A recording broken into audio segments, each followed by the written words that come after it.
En fait, il faut reprendre des concepts de physiopathologie ou de physiologie même, ne pas confondre la douleur et la nociception en fait.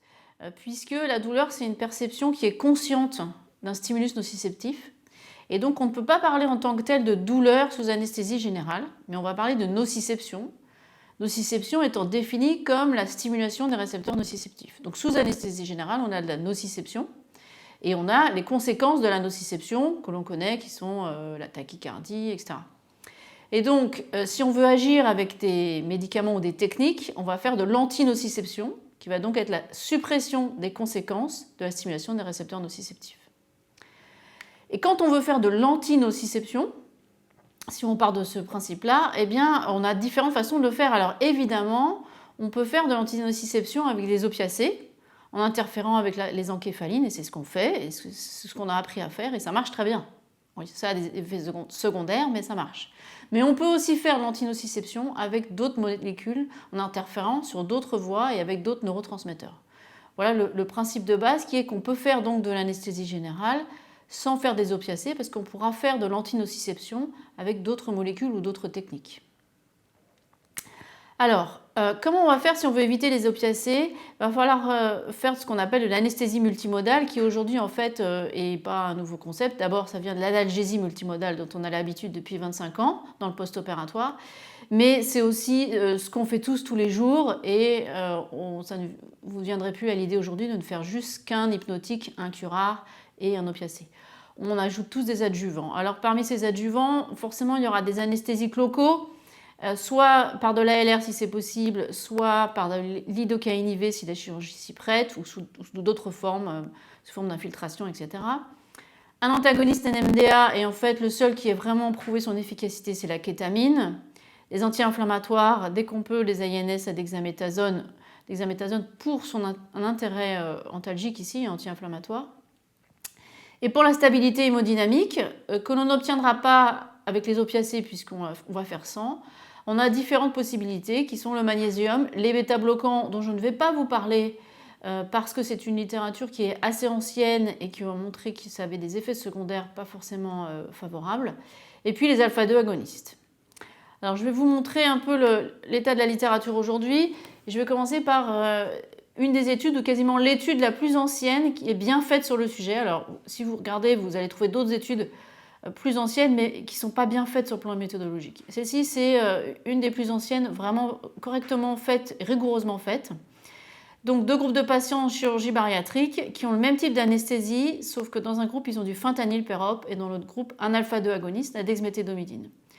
Vous voyez, ce qui est intéressant, c'est les scores de douleur en post-opératoire. Dans le groupe dexméthédomidine, eh bien, les patients sont moins douloureux, vous voyez ici, patients moins douloureux, et puis surtout, ils sont moins douloureux en consommant quasiment moitié moins de morphine.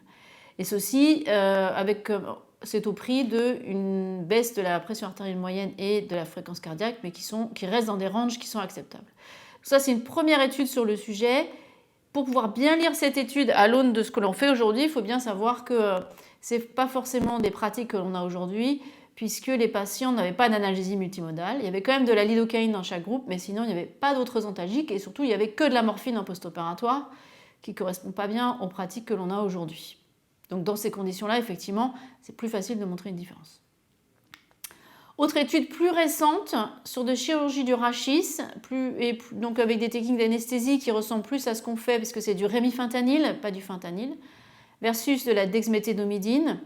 Vous voyez ici les scores de douleur. Donc dans le groupe en gris clair, les patients avec dexméthédomidine sont moins douloureux en post-opératoire. Encore une fois, il faut regarder ça à l'aune de ce qu'on fait en 2022. Vous voyez, en post-op, les patients n'ont que des morphiniques, qui ne correspondent vraiment pas à ce que je pense vous faites et ce que je fais sur de la chirurgie du rachis.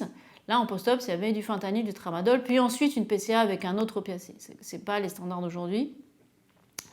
Ceci étant dit, avec ce protocole-là, ce qui est intéressant surtout, au-delà des scores de douleur, c'est que vous voyez que dans le groupe dexméthédomidine, les patients sont peu douloureux et il y a une épargne morphinique qui est suffisamment importante pour qu'il n'y ait quasiment pas de nausées et vomissements dans le groupe dexméthédomidine. Vous voyez qu'il n'y a que 2 patients qui ont eu des nausées et vomissements à 8 heures, alors qu'il y en a beaucoup plus dans le groupe rémifentanyl. Une autre étude plus récente qui est intéressante parce qu'elle ne s'intéresse pas simplement aux consommations de morphine, parce que finalement les consommations de morphine en soi, ce n'est pas forcément un objectif avec un bénéfice clinique pour le patient. Là, leur critère de jugement, c'était les nausées-vomissements. Et donc ils ont comparé deux types d'anesthésie en chirurgie bariatrique. Une anesthésie qui certes fait vraiment vomir, des halogénés avec des morphiniques, et dans l'autre groupe, de l'évoque, donc la Tiva, avec du propofol, de la kétamine et la dexméthédomidine. Les scores d'Apfel étaient identiques dans les deux groupes au départ. Et vous voyez qu'en post-opératoire, on arrive quand même là maintenant dans ce que l'on fait en 2022, c'est-à-dire du paracétamol, un AINS, les opiacés n'étant juste que la rescue, et puis aussi dexaméthasone cétron pour tout le monde. Et vous voyez que les nausées-vomissements sont nettement diminués dans le groupe qui n'a pas reçu d'opiacés, mais qui n'a pas aussi reçu d'halogénés. Donc c'est l'ensemble qui fait la différence. On passe de 37 à 20%. Autre étude, alors je vais vous montrer deux études là, qui viennent d'une même équipe belge, parce qu'il faut savoir que l'opioid free anesthesia a été développé depuis très longtemps par nos collègues belges, qui en font beaucoup et qui ont une grosse expérience antérieure à la nôtre en France, et qui par contre n'ont pas publié énormément jusqu'à récemment, où maintenant il y a des publications sur le sujet.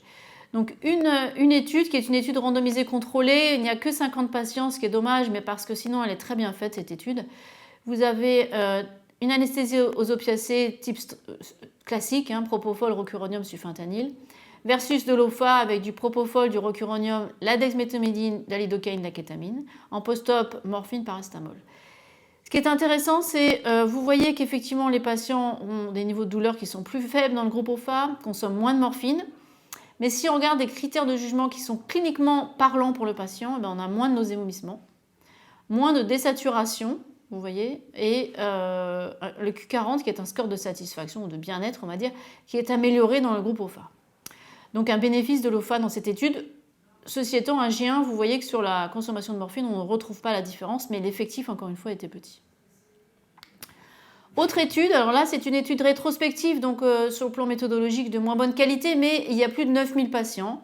Ça vient de la même équipe qui fait quasiment exclusivement de la chirurgie bariatrique. Ce qui est intéressant, alors cette étude s'est aussi intéressée au coût et puis à la curarisation profonde. Je ne vais pas vous parler de ça, ce n'est pas le sujet. Mais se sont intéressés à OFA versus anesthésie avec des opiacés. Alors pourquoi je vous montre ce graphique? Parce qu'il peut nous enseigner plusieurs choses.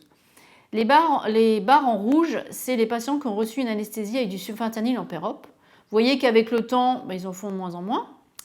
Et la ligne rouge, qui est tout en bas, là, que peut-être que vous ne voyez pas, qui est collée à l'axe des abscisses, cette ligne rouge, correspond aux patients qui n'ont pas eu de morphine en post-opératoire. Donc en fait, déjà, le premier enseignement, c'est que quand on a du sulfentanyl en péropératoire, 100% des patients ont besoin d'avoir des opiacés en post-opératoire. Deuxième enseignement, c'est les barres jaunes, c'est quand ils ont commencé à faire de l'OFA en pérope. Et puis la ligne jaune, c'est les patients qui n'ont pas eu besoin d'opiacés en post-op, quand ils n'ont pas eu d'opiacés en pérope. Et vous voyez que là, il y a, alors c'est pas une ligne droite, mais il y a une tendance, il y a un certain nombre de patients qui, quand ils n'ont pas d'opiacés en péropératoire, n'ont pas besoin d'opiacés en post-opératoire. Ça, c'est un premier message qu'on va retrouver derrière, c'est qu'il faut bien distinguer anesthésie péropératoire sans opiacés et analgésie post-op. Et donc, ce n'est pas parce qu'on ne fait pas d'opiacés en pérope qu'en post-op, on n'aura pas besoin d'opiacés. Certes, et je vais vous le montrer après, chez un certain nombre de patients, on n'aura pas besoin de faire d'opiacés, parce que l'analgésie sera suffisante, mais ce n'est pas vrai dans 100% des cas. Donc déjà, il faut se sortir de l'esprit que si on ne fait pas d'opiacés en pérope, il faut quand même avoir une rescue, un secours en post-op avec un morphinique. Alors, il y a eu d'autres études, mais que je vous épargne. Je vous ai montré celles que je pense qui sont le mieux faites méthodologiquement. Et donc, logiquement, il y a eu des méta-analyses. Les méta-analyses, je vous enjoins à vous en méfier un tout petit peu parce que là, c'est une méta-analyse publiée en 2019 qui regardait les scores de douleur, qui concluait que quand on compare au rémifentanyl, vous voyez ici rémifentanyl, eh bien, on avait un bénéfice de l'OFA et pas avec les autres opiacés.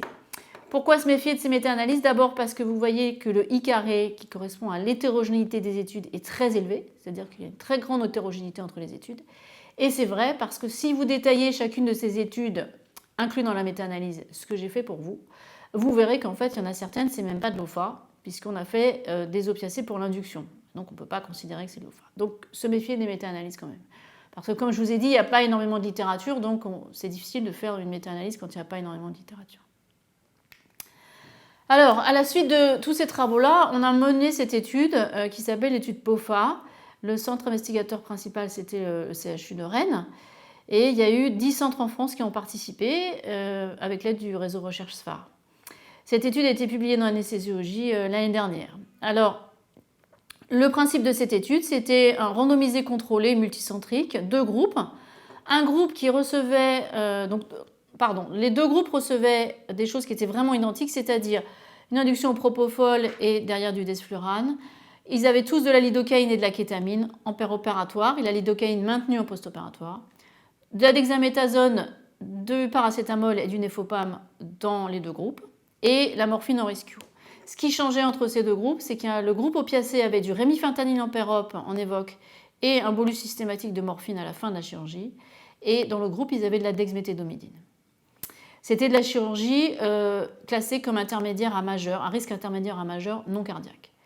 Le critère de jugement principal, c'était un critère composite qui correspondait aux effets secondaires liés aux opiacés, qui comprenait l'hypoxie, l'iléus et la dysfonction cognitive post-opératoire.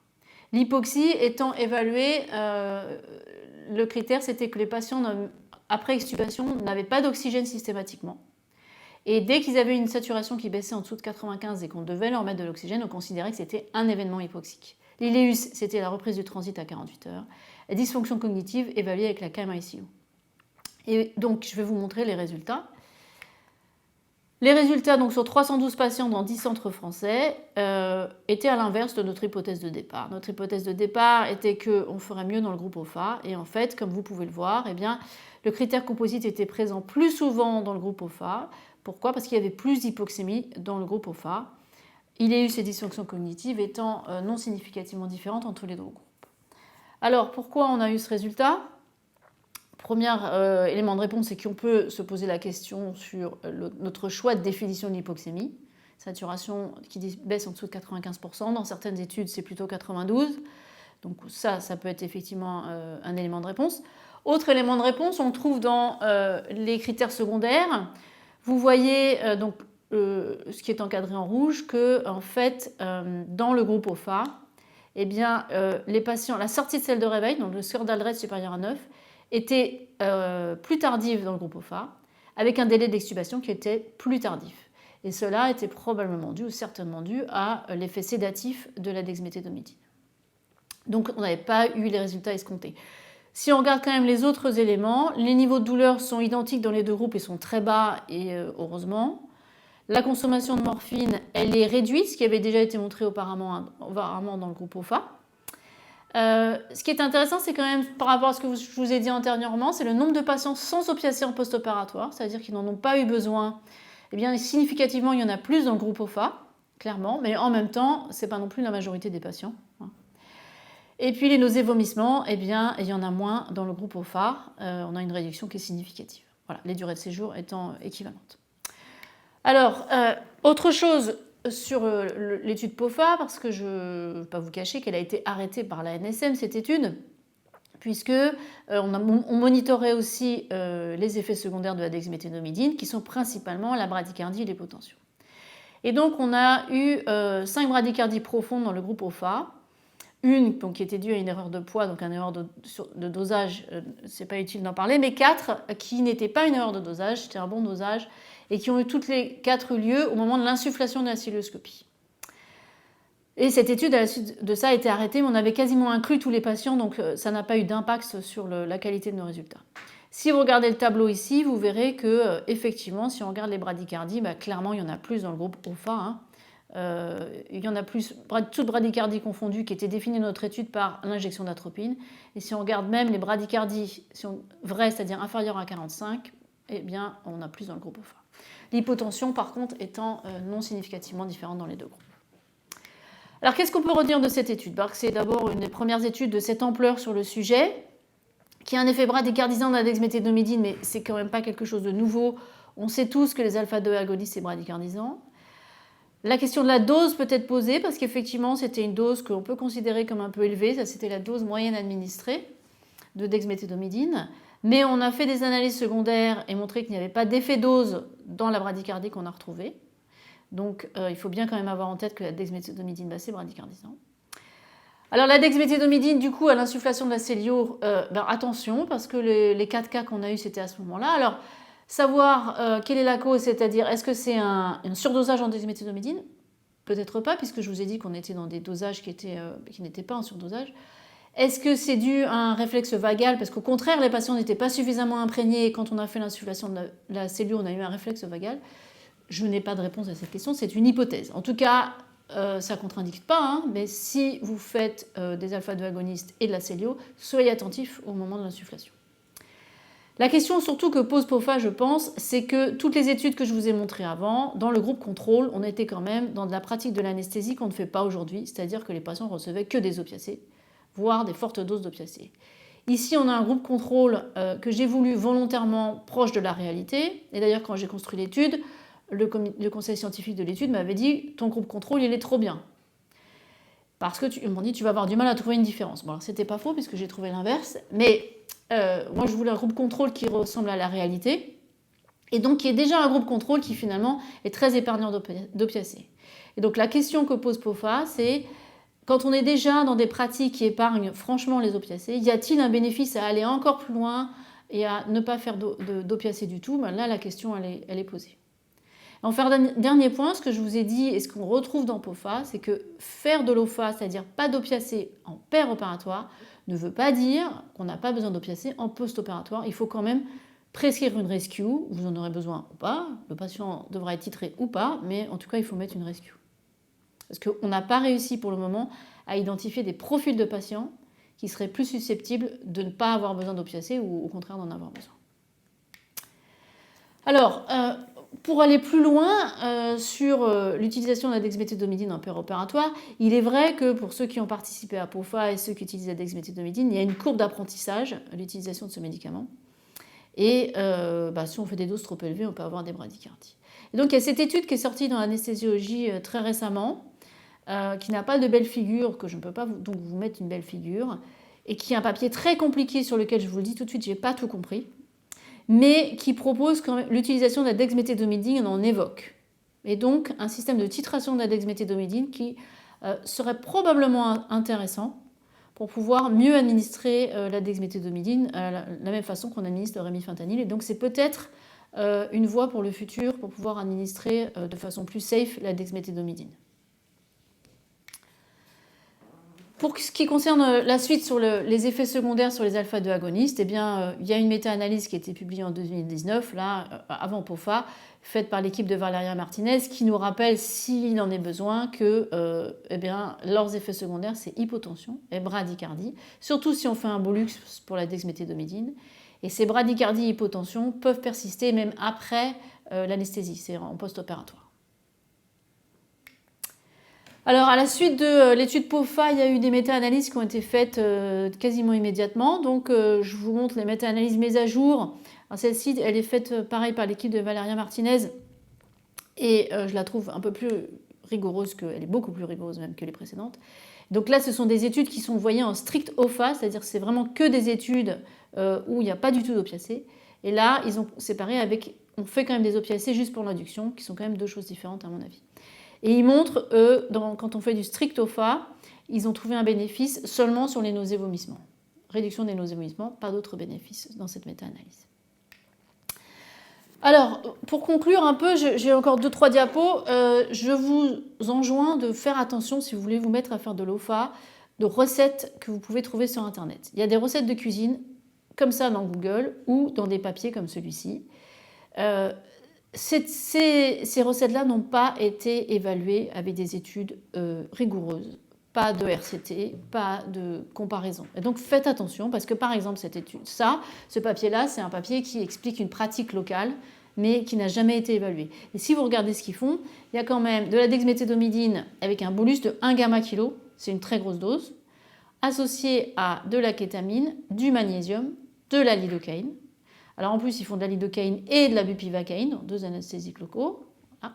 Donc, je vraiment vous enjoins, si vous voulez vous mettre à l'OFA, allez-y, au contraire, il faut. Mais faites attention aux recettes de cuisine que vous pourrez trouver sur Internet parce que vous pouvez vous retrouver avec des soucis qui seront des hypotensions et des bradycardies.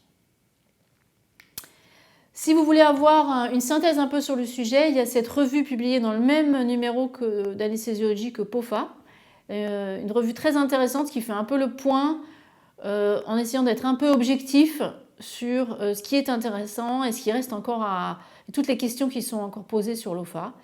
Notamment le fait qu'effectivement, quand on fait de l'OFA, c'est pas très clair quel type d'analgésie post-opératoire on peut faire. Comme je vous ai dit, il faut continuer à faire des opiacés, contrairement à ce qu'on peut voir dans certains endroits.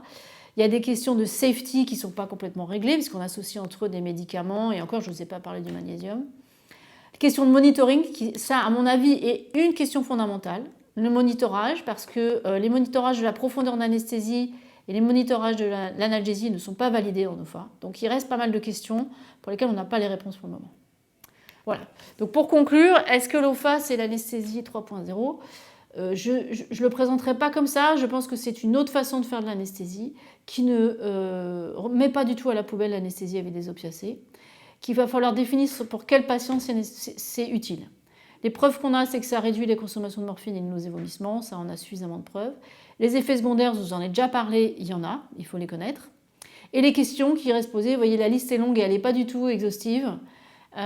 Et probablement que, et c'est sûr qu'il faut d'autres études pour cerner quels patients vont le plus bénéficier d'une OFA. On pense spontanément aux obèses ou insuffisants respiratoires, aux patients traités au long cours aux opiacés, mais on n'a pas, tout ça c'est des points d'interrogation, je n'ai pas la réponse à ces questions-là et il y a encore donc beaucoup de travail sur le sujet.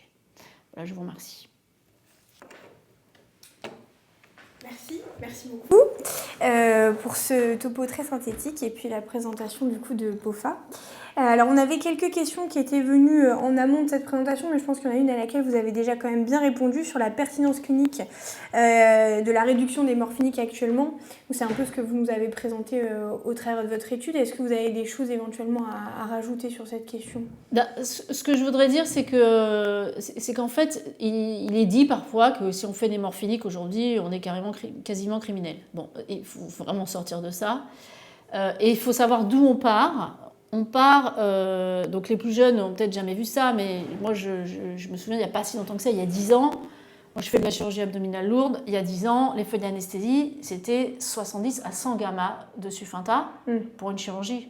Plus jamais aujourd'hui on voit ça.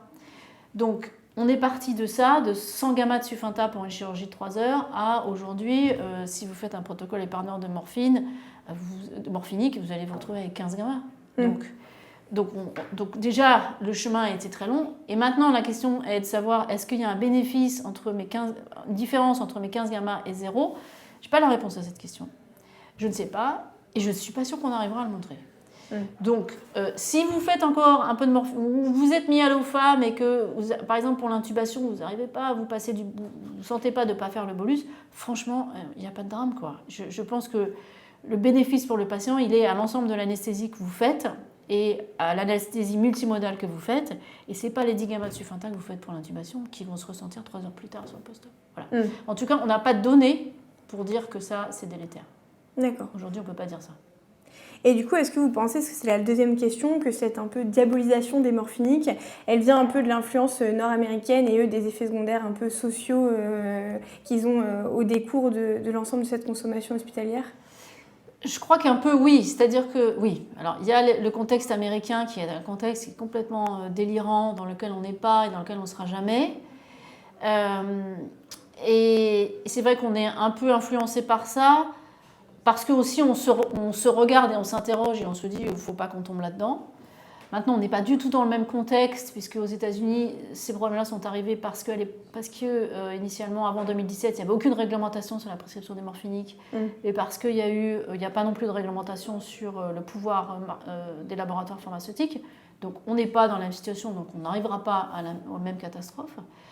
Donc, probablement qu'on a été influencé par ça. Mais il faut aussi savoir quand même qu'en Europe, de manière générale, on a l'expérience de l'analgésie multimodale. Ça fait 25-30 ans qu'on fait ça et qu'on a tous été élevés dans ça et qu'on est convaincus que personne ne fait autrement que ça. Aux États-Unis, c'est quelque chose de très nouveau. aux États-Unis. Je vous raconte juste une petite histoire si on a le temps. Bien sûr. J'ai reçu un mail, suite à l'étude POFA, d'une anesthésiste du Michigan qui me dit voilà, ça m'intéresse, est-ce que moi je ne fais que de l'orthopédie, est-ce que vous pensez que je pourrais faire de l'OFA? Je lui réponds, je lui dis bah, ça dépend ce que vous faites déjà, qu'est-ce que vous faites comme protocole d'anesthésie? Et donc elle ne fait que de l'anesthésie orthopédique et elle fait 0 ALR. Voilà. Donc en fait, donc ils sont se poser la question de l'OFA alors qu'on fait de la chirurgie orthopédique sans faire de l'ALR, c'est n'avoir pas compris l'histoire. Donc avant de se dire je vais arrêter complètement les morphiniques, il faut déjà avoir des pratiques qui sont complètement rationnelles et qui suivent les données de la littérature aujourd'hui pour pouvoir réduire les morphiniques. Ok, et ben, c'est parfait pour la dernière question, la transition. La question c'était est-ce qu'on peut utiliser de la lidocaïne IV et en ALR simultanément? Si oui, pourquoi et comment? Alors, quand on veut faire des anesthésiques locaux par différentes voies, quelle que soit la voie en fait, il faut faire attention aux doses cumulées. Parce qu'on peut avoir une toxicité, et la toxicité, elle peut arriver plus rapidement que ce qu'on croit, parce que même si c'est différentes molécules, les doses se cumulent. Donc, si vous faites de la lido-IV, mais qu'à la fin, vous voulez faire un tap block, par exemple, il va falloir faire une période de wash-out, il va falloir vous arrêter votre lido-IV, 30-45 minutes, et puis après, vous faites votre tap block. Faire attention aux doses cumulées, ou en tout cas, au minimum, il faut les calculer, et vous les mettez sur votre feuille d'anesthésie. La dose cumulée de lido, c'était tant de milligrammes par kilo. Donc, du coup, je peux m'autoriser à faire un tap block avec de la ropie, avec ce que vous voulez. Donc, ce n'est pas une contre-indication stricto sensu, c'est faites attention aux doses cumulées, pas vous retrouver avec une toxicité, surtout qu'on fait ça chez des patients endormis, donc vous pourrez avoir une toxicité que vous n'allez pas voir. Voilà. Parfait. Merci. Merci beaucoup. Merci beaucoup pour l'invitation. Merci.